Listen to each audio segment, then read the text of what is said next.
Hi guys, follow me on Instagram to never ever miss any of my crazy updates. Hi guys and welcome to another vlog. I'm driving this. This is the Tata Hexa which comes courtesy of Motorbeam intern Mandar. Straight away we are going to be opening the engine bay, which is very not heavy. I thought it's going to be heavy. But that is the engine. It says Vericore 400 with the Tata logo, of course. And yeah, hydraulic struts probably, I don't know. Anyways, let's just shut this. Yeah, they're hydraulic actually. The design is actually based on the Aria, which is the pre-facelift version of the Hexa, or either the Hexa is the successor of the Aria. Anyways, this car gets this massively bright light, which in daylight also you can see very clearly. And the design is actually quite nice because they have not used much chrome as such. But of course, you can realize that it is based on the Hexa, I mean the Aria of course. So you get a projector setup there, but regular lights, not much of, LEDs. Here you can see is the fog light of the vehicle. We're not going to go into much detail of this car because it's discontinued now. See, the wheel arch is so freaking flared, or probably this has been modified, because how can it be so flared? And the tire size happens to be 235 55 19. Alloy wheel design is nice. It says Vericore 400 there. Mirror design is also quite sweet, and the wipers are opposite facing, which I'll show you in a bit. The length of this car is actually decent enough, and you know what? It's sort of an MPV design. It says Hexa here. Now there's a small problem. Once the car met with an accident, this glass broke. This thing could not be put back or repaired. Tata Motors dealer said that this cannot be fixed. It's going to stay that way. You get roof rails which don't seem functional. There's an antenna on the top, and at the rear quite a bit of chrome as such. This Motorbeam sticker actually improves the performance of the car by 3.5%. Hexa, and there's a camera somewhere. There it is. XT is the top variant, and these are the exhausts which are real. So Faisal Khan's fingers of truth will not even come close to it. And obviously the spare wheel is placed right below. It's not an alloy, okay? And there you can see the body on frame platform. Towing hook is placed right there. In fact, this car has some interesting bits. Okay, you've got a wiper here. This is, I think, the spray. Let's open the boot of the vehicle. And there you see there's actually some amount of storage space here with all the rows up. Okay, is there a box below? Yeah, there should be. Okay, that is actually the toolkit of the car. 12-volt charging socket is there, and you can recline the seat by pulling this lever right here. Okay, yeah, there you see. Kind of flat 50-50 folding seats. This is actually a 7-seater. There's a light placement here. She's going to push this back. Okay, let's do one thing. Let's recline both of them. So you can see the boot carrying capacity is actually decent enough. AC vents have been placed here, and there's storage space here as well. So the car is very practical in terms of storage space. It says slide forward the second row seat and or recline to make more space in the third row. Well, of course, that's not rocket science. And then there's caution, tumble with care and all. Come on. Yeah, we are back into place. Now the thing is that the seats are a little hard and heavy to move. I don't know why. So this is the maximum legroom in the second row. That is the minimum one. I've slid forward the seats all the way because the seats are very heavy. I cannot do it with one hand at all. And then you can obviously recline the seat if you so wish. So you need to pull this like that. Yeah, that is a good recline angle. There's a center armrest which opens actually with twin cup holders and a spanner as well. I don't know for what. Meanwhile, seats are very comfortable. There's decent amount of legroom and knee room on offer. Good amount of headroom also. But center passenger will not be comfortable because of this. The AC vents have been placed here.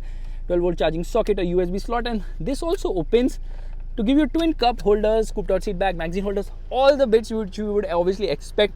So comfortable second row, like a very comfortable one. But you have to literally climb into the car because obviously it is on the higher side. And you can see good amount of comfort levels. Oh my god, I feel so comfortable in this car. It's really very nice, honestly. Meanwhile, you've got a tweeter there, and seats also very nice with this sort of a white stitching which has been done. Center passenger will not be comfortable, but hey, who really cares about the center passenger, because he does not even get a head. Why are we even bothered about him? Adjustable headrest elsewhere though, and you can see the dashboard design, which honestly I really love. It's like a nice and big dashboard, and thankfully you also got a sun blind here to cut out the sun as well. So I'm going to spin all the freaking way and come to the other side, because I usually get in the car from this side only, at least at the rear. So how do we access the rear? It's quite easy. First and foremost, you just pull it like this, and there you have to jump from here.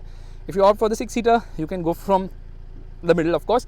Rear seats are not good. Third row seats are very bad in most of the cars, and so is the case with the Hexa as well. Slightly better than most other 7-seaters, but then again, under thigh support is poor. Your knees are near your chin. So that's not very reassuring. Anyways, let's put this back into place. AC vents have been placed here as well.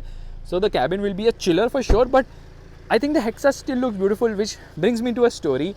At the 2020 Auto Expo, Tata Motors had shown the Hexa Safari Edition, and I was so sure it's going to be discontinued. I made a video with the title saying Tata Hexa Safari Edition is ready to be discontinued at 2020 Auto Expo. Tata Motors called me and said, "Ye galat hai, that is BS6 compliant. The car is going to be coming back." Where is the car, my friends? It's nowhere to be seen. But what is to be seen is this panel gap here.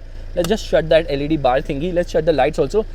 Very European style lights here, of course, and headlight level and stuff like that. Seats are quite comfortable. The front seats also very nice. Only thing is, here now there's just too much stiffness as well, and this is not that greatly done. It looks like, I mean, it feels like you're sitting on something. So yeah, that could have been better. Door pockets are big enough. You get all the regular switches, of course, and the mirrors also, you know, yeah, you can shut the mirror from here, which is nice. But I think this was done later, software update or something of that sort. This is finished in chrome with that knurled effect as well. Now straight in, and let's just shut the indicator for a moment. Okay, door shut with a proper thud. You can feel the vibration. The dashboard is like 2 kilometers long. Look at the length of the dashboard, it's massive. This is also vibrating, no auto dimming mirror. Here you get a mirror along with 2 lights, and this also slides forward, which is a nice touch, and there's light placement on the top, of course. Meanwhile, it gets twin glove boxes. So one is on the top, which auto shuts, and one is below as well. The storage space here, there's this mat which has been kept. JBL written there on the speakers. The A pillar is so thick now, it creates a massive blind spot as well. Chin to Minto screen. I think this is a 5-inch unit. It's Connect Next system, and this is for downhill assist. This is for parking sensors, and this is for to lock or unlock the car. It's got drive modes, auto, comfort, dynamic, and rough road as well. And you have got charging sockets here, 12-volt charging socket. Air conditioning is a chiller, climate control, of course, and listen to the noise. Yeah, it is quite fast. There's only one cup holder in the center, which is an ergonomic disaster. Either you keep your coffee, either you keep your phone, either you keep your keys, either you keep your coins. That's it. You have to decide one amongst those things. You can't carry everything here. And below the front center armrest, there's storage space as well.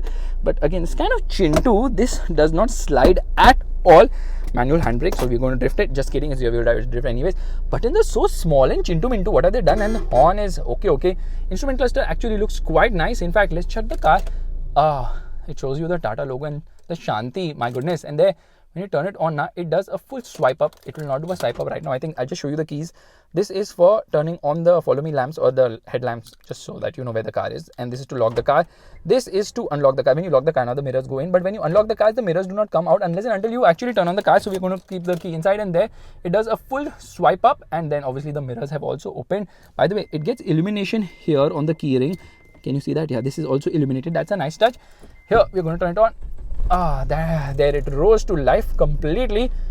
Okay, there you can see the instrument cluster. Nice and basic. You get details in the center. In fact, you have to use this freaking lever to browse through information.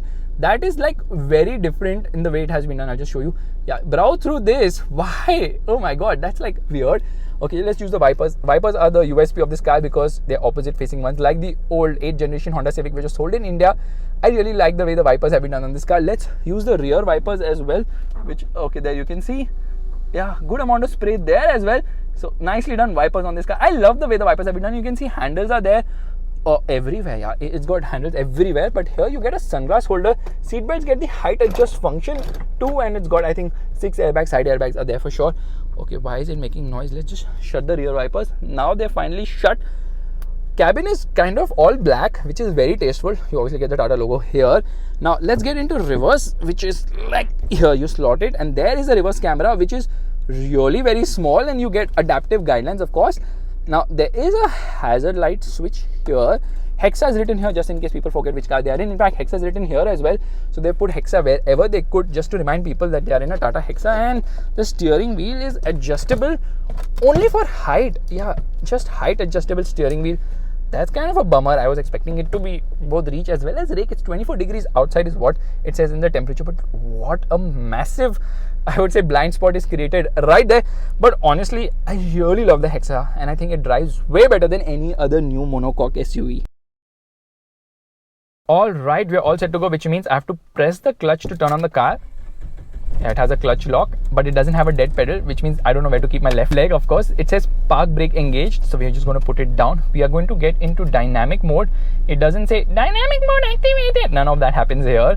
We are into first gear. Air conditioning is off, and you can hear the sound of this engine a bit. I mean, it rose to life, and you know something has actually turned on.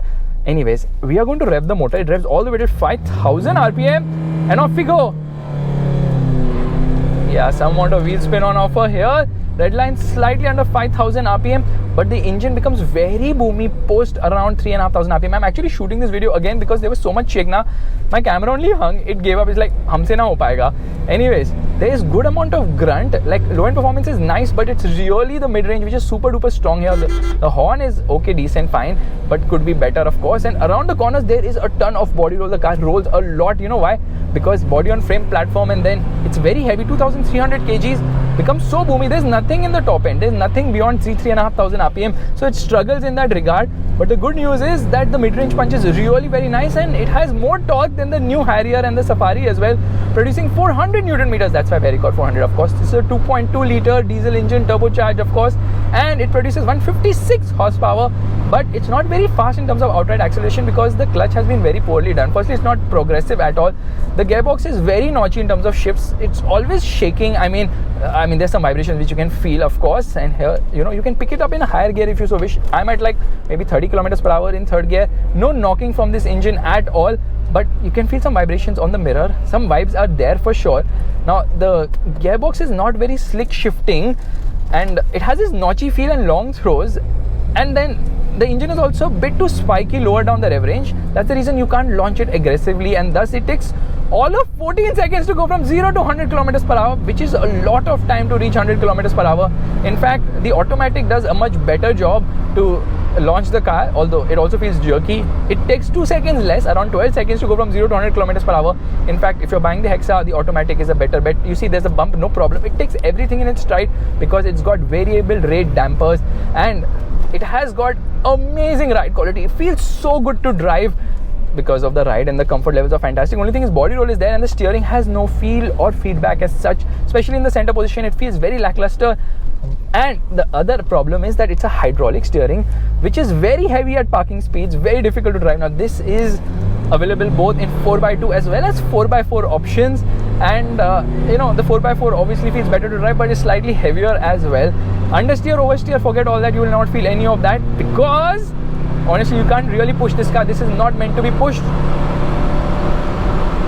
You can hear the sound, and then the tachometer glows red. That's how it works. The tires of this car are horrendous to say the least, because the car keeps eating tires.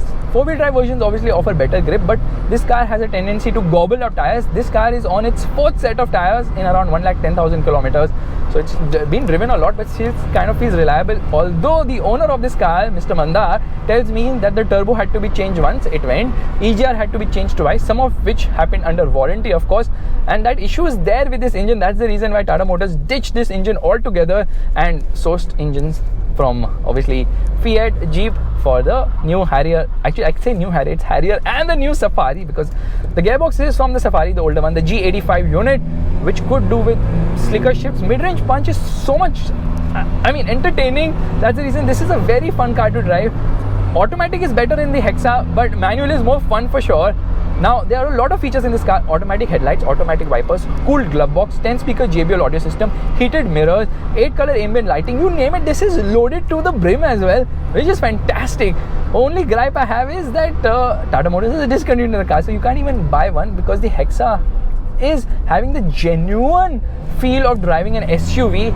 It feels really, full of character, something which the new Tata cars lack. Especially the Harrier and Safari don't feel as SUV-ish. Mind you, the Harrier and Safari are fantastic with the amazing platform it shares with Land Rover, or Land Rover inspired ones, but the Hexa is just in another league in terms of driving ability and driving feel, and that's something which you really love, because an SUV should drive like an SUV. Firstly, you sit so high up, and this car is huge in terms of dimension, so you have to be really very careful while piloting it. It's not an easy car to drive by any stretch of the imagination, and I always love using the wipers because उल्टे घूमते हैं यार, कौन सी गाड़ी में ऐसा होता है. Even this thing had it. Which car had it? Yeah, I keep forgetting the name. The Civic had it, but then Honda also decided, nahin, theek hai, we will just discontinue it. People are honking because obviously they thought I'm going to jump in their lane. I will not. I will stay in my lane. And high speed stability is okay, but the car does move around quite a bit. Suspension is well calibrated, but that stiffness you can feel. There's always that layer of stiffness in this car. Into first gear, revving the motor. and off we go. It doesn't wheel spin because grip levels are nice, and obviously in 4-wheel drive, the 4-wheel drive version has even better grip on offer. Feels very stressed, this engine, near the red line of course, and I wanted a better horn. I know I keep honking the horn again and again to see how good it is, because that's kind of a safety feature. Now the way the steering wheel has been done, it's kind of too ahead. I feel that could have been slightly better done, and obviously the feel of driving the Hexa is fantabulous to say the least, but you know, you rather get a Safari. I don't know why Tata Motors discontinued the Hexa or the Safari also, because the Scorpio is still on sale and has a huge fan following as well. Now it's got multiple drive modes. Dynamic mode just makes everything so much better because the engine feels slightly more punchy, and I think it also alters the air conditioning probably. I don't think there's any alteration to the steering wheel. I cannot feel any of that at all. Turning radius is manageable actually, but then slight lag is there, but once it gets on its own, it really sings. It pulls strongly as well, and then it's best you don't pull the engine beyond 3000 RPM, which I'm doing at the moment. So I'm going to just make a shift quickly. Has a 6-speed gearbox, which means right now we are in 6th gear. Thankfully we didn't reach reverse right now, and I'm going to try and cruise at 100 km/h to show you how comfortable this car is in terms of the engine. So yeah, at 100 km/h, it's around 2000 RPM. Some wind noise is coming from somewhere. Yeah, I think this window was slightly open. I don't know why. Okay, now you can see that the engine noise is very well contained inside. Road noise is well contained. In fact, even surprisingly, tire noise is not much inside the cabin. So insulation levels are fantastic. Only thing is the AC blower now makes so much noise. Listen to this. Okay, it makes so much noise now that you can't hear the engine noise anymore.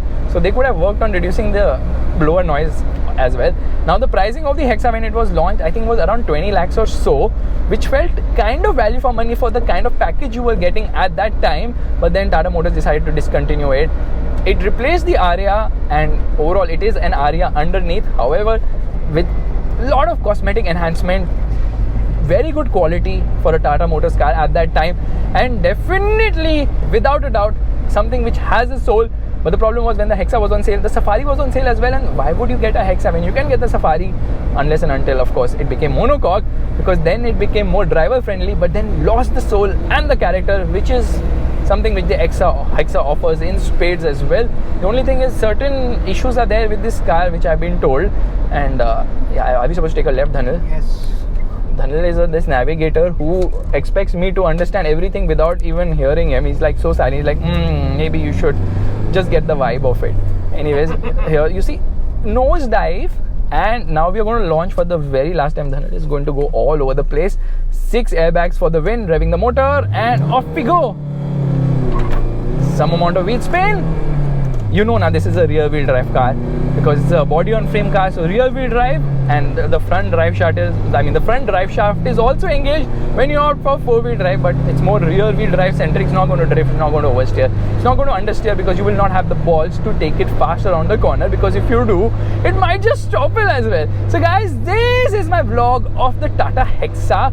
I have actually done a vlog of this car long back as well, but then I don't know, that vlog disappeared from YouTube all of a sudden. So when we are doing it right again, and I hope you liked it. If you like it, make sure to give the thumbs up, that's the like button, and also let me know in the comment section below what are the old cars which I have not vlogged on I should vlog on again.